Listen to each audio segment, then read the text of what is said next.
Seguimos haciendo el mostrador en la clave cuando el reloj ya marca las 9:39 de este lunes 6 de junio. Bueno, lo decíamos hace un rato abriendo el programa y en la avanzada de cuáles eran nuestros 4 temas del día, ¿no? Llegó el momento de mirar hacia el exterior y la tensión se instaló en Oriente luego que Corea del Norte lanzara 8 misiles al mar japonés. En respuesta, Corea del Sur junto a Estados Unidos dispararon el mismo número de proyectiles para demostrar su capacidad de respuesta. Desde Seúl instaron a la administración de Kim Jong-un a detener de inmediato los actos que eleven las tensiones militares. En otro ámbito, el viernes se cumplieron 100 días de la invasión rusa a Ucrania. En este escenario, la ONU planteó que esta guerra no tendrá ganador y entregó una serie de cifras relacionadas con el conflicto. Bueno, con esta información a la vista, como cada lunes en el mostrador de la clave lo veníamos diciendo, tenemos un nuevo análisis internacional, esta vez junto a Pablo Cabrera, quien es investigador del Centro de Estudios Internacionales de la Universidad Católica y también, como siempre recordamos, es ex embajador en Rusia y en Ucrania. Muy buenos días, Pablo, como siempre, bienvenido al mostrador de la clave. Buenos días, Macarena, gusto saludarte. Igualmente. Estar con ustedes de nuevo. Aquí a mi lado, Fran Castillo. Panorama bien confuso. Panorama bien confuso, tal cual. De eso hablábamos con Fran fuera de micrófono. Partir quizás impulsando la conversación con un despeje de información de cómo podemos leer estos misiles de lado en lado, por decirlo de alguna manera. Ayúdanos a interpretar esta situación entre Corea del Norte, la reacción de Corea del Sur y Estados Unidos. ¿Qué sucede? Ya, hola Francisca, buenos días. Hola Pablo. Mira, yo hace 15 días atrás conversé con ustedes y les dije que estábamos en el escenario internacional, está como con una tormenta perfecta. Y creo que se van, en vez de irse aminorando cosas, van aumentando la tormenta. Claro, hay más ingredientes, podríamos decir. Claro, hablábamos de cómo habían unos, cómo se trataban de mantener en ella, pero la tarea era salir de ella. Y veo que es bien difícil salir de ella, por diferentes razones, pero esto de los misiles de Corea no es nuevo. Creo que el cambio que se podría decir es que empezaron a responder, tanto Corea del Sur como Corea del Norte, como Estados Unidos. Creo que Corea del Sur, el cambio viene por un cambio de gobierno. Hay un cambio de gobierno y un cambio de coalición. Claro. O sea, un gobierno mucho más conservador que el anterior, después de las elecciones recientes, y eso hace que tenga mayor quizás sintonía con ideas que prevalecen en el gobierno americano de poder responder estos atentados contra la paz y la seguridad que hace Corea del Norte para poder mantenerse a flote. Yo creo que ellos observan el escenario internacional de una perspectiva muy individualista y con mucho sufrimiento su gente. Yo creo que ellos no tienen más una situación muy cómoda adentro, y estos son gritos de aquí estoy y síganse preocupando de mí. Pero es bien difícil entenderlo porque ellos los pocos recursos que tienen los utilizan en defenderse, ¿no? O sea, no como que no participaran, es como que no participaran en la globalización solo para molestar. Pero creo que esta reacción los hará pensar un poco, o pensarán que pueden mover la aguja hacia un enfrentamiento mayor en el mundo que los pueda favorecer, no sé de qué manera, pero estas irracionalidades están existiendo. Entonces, ese despeje podría ser que, desde un punto de vista estratégico, no es nuevo, sí podría implicar un cambio en Corea del Sur hacia Corea del Norte principalmente. Sí, es bien impresionante ver cómo estas, como dices, irracionalidades están existiendo y estos propósitos de buscar mover la aguja que nos dejan a todos como en una situación como de asombro, por decirlo de alguna manera, y que cuesta leer. En ese mismo sentido, no deja de doler, digamos, primero que todo, la publicación de la ONU de una serie de cifras respecto al conflicto entre Rusia y Ucrania. Las quiero comentar porque creo que vale la pena ir poniéndolas a la vista.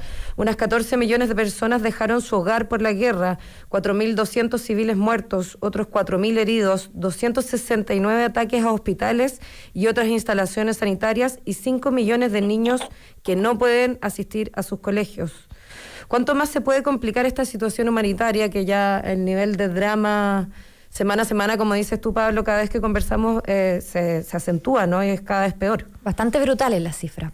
Exactamente. Yo creo que aquí vemos que que los problemas son cada vez más acuciantes, ya no solo para los ucranianos, de acuerdo a estas cifras que tú entregas que son devastadoras, sino que para todo el mundo, porque esto tiene dimensiones sanitarias y tiene dimensiones también de alimentación, dimensiones de vida, tiene que ver también con el resurgimiento de la pandemia, que a la gente también se le olvida que tiene un problema de una cantidad de contagiados en el mundo, una cantidad de enfermedades y una crisis económica.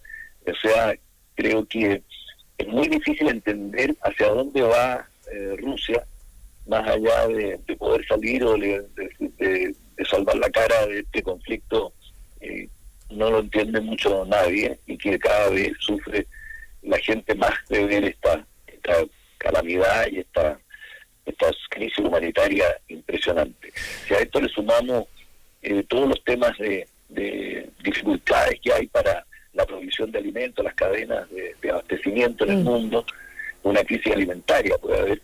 Por otro lado, vemos a Estados Unidos citando a cumbres diferentes, cumbres en el Asia-Pacífico, cumbres de América Latina, cumbres con el Indo-Pacífico, y vemos que, por otro lado, atiza también todavía la guerra en Ucrania, buscando una reducción total del poder de Rusia en el mundo. Entonces hay muchas preguntas que hay que hacerse, porque los fondos que están decididos a utilizarse en los temas del desarrollo sustentable, hablemos del cambio climático, de las energías limpias, cantidad de otros elementos que tienen que ver con el futuro de la humanidad, hay una contradicción tremenda. Exacto. Hay una reducción progresiva de una situación de medio ambiente preocupante para el mundo, ciudades devastadas, hay un tema que no sé cuánto se va a poder cumplir las metas del cambio climático si se sigue con estos desequilibrios de poderes del petróleo y del gas, que vamos a tener que quizás van a seguir utilizando mayor carbón si hay una dificultad de acceder a todos estos productos. Entonces, hay un tema que tenemos que mirarlo nosotros como observadores, tratando de entender las dos partes, porque si no, no habría negociación. Hoy día hay una luz, que no estoy tan optimista yo, pero por lo menos hay una luz de que en Turquía se llegó a un acuerdo para poder liberar la salida de alimentos desde Odessa, no desde Mariupol, desde Odessa. Entonces, esto hay que sacar minas que hay en el puerto y una cantidad de cosas para que la gente que vive principalmente en el Medio Oriente y en países del Asia más pobres puedan acceder a algunos productos, incluso tan básicos como el pan, porque la crisis de los cereales se está transformando en una crisis alimentaria. Entonces, hay que mirar bien cuál es el papel de la industria militar aquí y cuál es el papel del desarrollo sustentable. O sea, estas devastaciones, ¿cómo las miramos? Las miramos desde una perspectiva de paz, o de una perspectiva de enfrentamiento, o una perspectiva de cooperación. Yo creo que por ahí hay que empezar a pensar y empezar a cambiar las mentalidades. Yo veo que la cooperación es central hoy día, y veo que lo que se hace hoy día es muy de actitud de guerra fría, es contención a un enemigo, entre comillas, comunista, que quiere ganar espacio en el escenario internacional. Y yo creo que China hoy día no está pensando en involucrarse en la guerra. Ellos con esas palabras tan directas y fáciles, que a veces parecen como naif para algunos, dice que esta es una guerra europea, esta es una guerra que ellos no van a participar. Pero por otro lado, 2 semanas después de que hablamos nosotros, vino un raid ahí de declaraciones en el Indo-Pacífico que tenían que ver y involucraron a Taiwán, y hubo unas declaraciones y contradeclaraciones. En el fondo, Macarena y Francisca, estamos llegando a lo mismo. Estamos llegando a una guerra comunicacional que estamos todos más perdidos que los que no participamos en ella, que tenemos que hacer análisis, ojalá medios, para poder entender hacia dónde vamos. Son las 9:49, estamos conversando con Pablo Cabrera, investigador del Centro de Estudios Internacionales de la Universidad Católica. Pablo, mientras uno te escucha, es bien interesante, claro, lo último que dijiste es que esto empieza a ser una crisis comunicacional también, y ahí poner a la vista que es tan difícil saber, nosotros estamos hablando desde Santiago de Chile de una crisis que sucede entre Rusia y Ucrania y que empieza a tener un impacto mundial. También hablamos cada vez que nos conversamos acá en el programa de este cambio geopolítico, ¿no? Pero también es súper interesante cómo pones a la vista. Nosotros hace media hora en el programa estábamos conversando del Día Mundial del Medio Ambiente y cómo enfrentamos la crisis climática, cómo avanzamos hacia los compromisos de descarbonización y más, y cómo eso en la realidad empieza a ser, comillas, más inviable cuando tenemos una crisis de los cereales, una crisis de hambruna, que además impacta a gran parte de la población mundial. O sea, proyecciones de la ONU advierten crisis alimentaria en más de 40 países. Entonces ahí también mi pregunta tenía que ver con cuánto impacta hoy día la guerra, esta crisis internacional, y cuánto también es coletazo de la pandemia esta crisis alimentaria, porque son factores cruzados, ¿no? Exactamente, mira, yo creo que ustedes lo pusieron bien al inicio, que si uno ve ciudades devastadas, ve procesos de acceso a las tecnologías limpias o a la energía limpia más difícil por las cadenas de abastecimiento. O sea, vemos que los planes de carbonización pueden tener una reducción progresiva si la guerra sigue. O sea, que va a afectar el flujo de la inversión y va a cambiar la mentalidad de la gente positivamente frente a lo que significa vivir un ambiente sano y sustentable. Uh-huh. O sea, aquí no se trata de empatar, no se trata de decir, oye, tú hiciste mal y yo lo hago mal.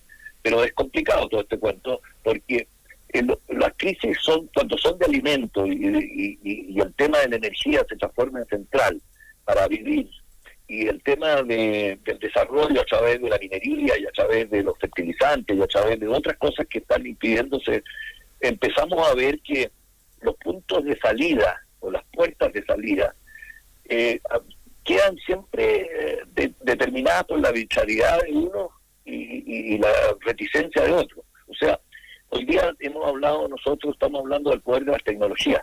Y el poder de las tecnologías también tiene que ver en esto, porque es una reflexión. Si las tecnologías tienen impacto en lo económico, o las tecnologías van a tener siempre impacto en lo político, con reglas democráticas de gobernabilidad en lo que se refiere a la tecnología. Es como la discusión entre el imperio y el dominio.